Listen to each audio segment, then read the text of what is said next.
चौकीदार अपने आप को चौकीदार बोलते हैं। देश के सिपाही को देखे हो कि देश के सिपाही क्या मरता है, वो चौकीदार बोल बोल के सब देश के चूतिया बनाए और बेवकूफ बनाए। ये है माननीय प्रधानमंत्री जी की औकात, यही है बात। बोले मैं माननीय चौकीदार चौकीदार तो हम है, हमारा परिवार है, हमारा खून है। उस चौकीदार के मदद से पूरे परिवार, पूरा फैमिली और देश होता है। और हम माननीय प्रधानमंत्री बोलते हैं हर भाषण हर जगह में, मैं चौकीदार चौकीदार। अरे चौकीदार सिपाही तो हम है, तुम तो बेवकूफ बनाए। अरे तो 5 मंथ हो गए, एक दिन देखने नहीं आए, अपने कोई मंत्री विधायक को नहीं बोलने आए।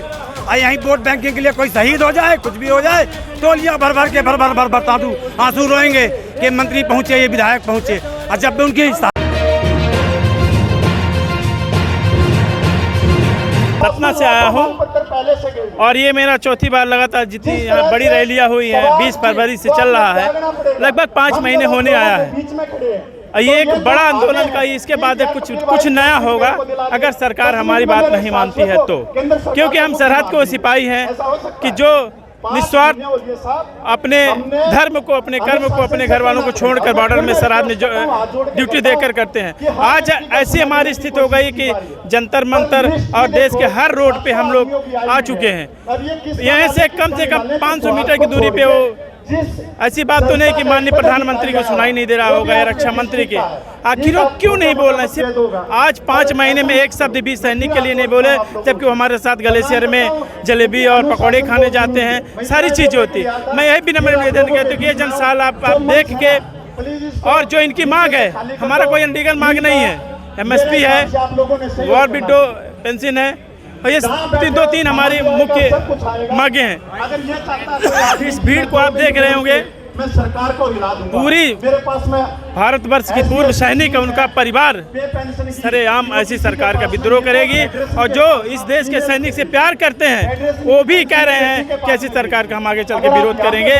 और विद्रोह का क्या मतलब है? आपने एक शब्द का प्रयोग किया, विद्रोह। विद्रोह का क्या मतलब है? विद्रोह ये कि सरकार का हमारी अगर बात नहीं मानती है तो हम ऐसी सरकार को वोटिंग नहीं करेंगे, ये हमारा विद्रोह का है। अगर ये सरकार नहीं तो कौन? देखिए 2024 का जो चुनाव है वो भी आ रहा है, इसके अलावा कोई भी सरकार हो, हमको सरकार से मतलब नहीं है। हमारा जो मांग है, हम ऐसी सरकार को नकारेंगे और अपने वोट बैंक के द्वारा। आपकी ये जो मांग है 1-2 दिन या पिछले 4-5 साल में तो नहीं हुई है, आपकी ये जो मांग है पिछले 40-42 साल की मांग है आप लोगों। नहीं, कुछ मांगे जो अभी जो प्रधानमंत्री ने रिवाड़ी में जाके कह के आए थे, लगातार कोई भी सरकार रही हो, सबकी सरकारों में ये हमारा नारा रहा है। इस तरह से हमारा यहाँ पे जो जंतर मंतर में लगातार चला है, इसी सरकार में नहीं चला है। जब हमारी सरकारों ने नहीं मांग किया, ये हमारा संगठन, ये हमारा पूर्व सैनिक संगठन जो है वो लगातार हर सरकार में जंतर मंतर में बैठा अपनी मांग को लिए और डिसिप्लिन और शांतिपूर्वक से बैठ रही है। जब आप लोगों को मिल किसी भी सरकार में नहीं रहा है तो देखिए,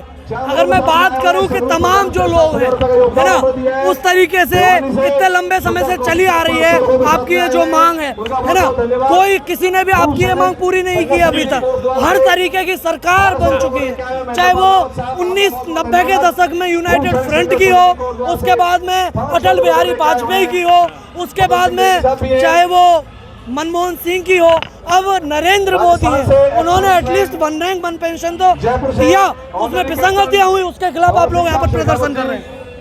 उसके विसंगतियों के कारण ही आप देख सकते हैं जनसैलाब लगातार जो 20 फरवरी से चल रहा है। आप सब जानते हैं, नेशनल मीडिया आज तक हमारा, आप लोगों के माध्यम से हमारा जितना चल रहा है, आपके चैनल को धन्यवाद देता हूं।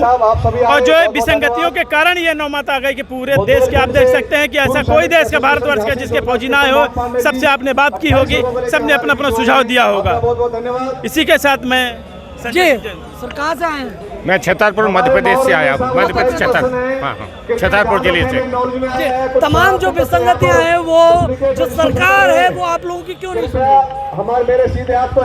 क्योंकि सरकार इसलिए नहीं सुन रही, हम लोगों की जो मांगे हैं वो उन्होंने जो अपनी मांगों के लिए घोषणा की थी, अब उन घोषणाओं से वो पीछे हट रही है। जो उन्होंने एक झटके में बोला था कि हम OROP देंगे, जब OROP देने का समय आया तो उन्होंने तरह तरह के नियम बना दिए और उसमें हम जेसीओ जवान जो लोग हैं उसमें हम लोगों को उसमें कोई भी फायदा नहीं हो रहा और फायदा क्या हम लोगों को मिल ही नहीं रहा है। और वो जो अनियमित तरह से अनियमित रूप से उसका डिस्ट्रीब्यूशन हो गया है, उस डिस्ट्रीब्यूशन को और जो अनियमितता को दूर करने के लिए हम सरकार से अपनी मांगे रख रहे हैं। बस हमारी ये अनियमितताएं दूर हो जाएं, हमें और कोई शिकायत नहीं है। और जो आप अभी प्रश्न पूछ रहे थे, कम से कम हमें ये तो लगा कि कुछ तो हम लोगों की सुनी गई। आगे हम उम्मीद रखते हैं कि जो और हमारा जो उलझा हुआ केस है वो भी उसका भी निराकरण हो जाएगा। उन्होंने बात की कि मैं वोट की चोट करूंगा, मतलब जो पूर्व सैनिक है वो वोट की चोट करेगा, है ना।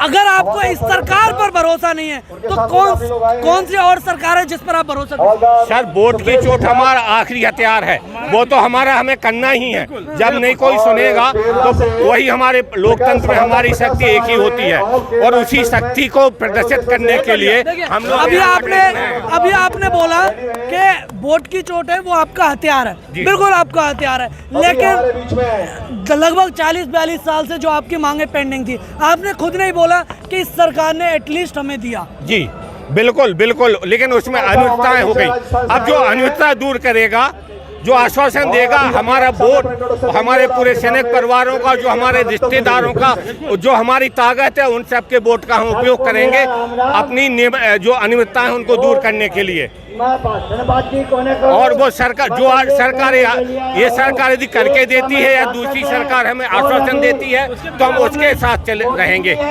जी, इतने समय से जो है आप लोगों को जो है काफी लंबा समय हो गया, 150 दिन से ऊपर हो गए, है ना। इतने के बावजूद भी जो सरकार है उसने नहीं सुनी है। इससे पहले भी तमाम जो आप लोगों ने आंदोलन है वो किए हैं, चाहे वो आज से 8-9 साल पहले का आंदोलन हो या फिर तमाम जो आंदोलन है वो पहले भी किए गए हैं, उनके बारे में क्या कहना? आंदोलन तो मान ले हर संस्था का चलता रहता है, चाहे 10 साल हो चाहे 5 साल हो।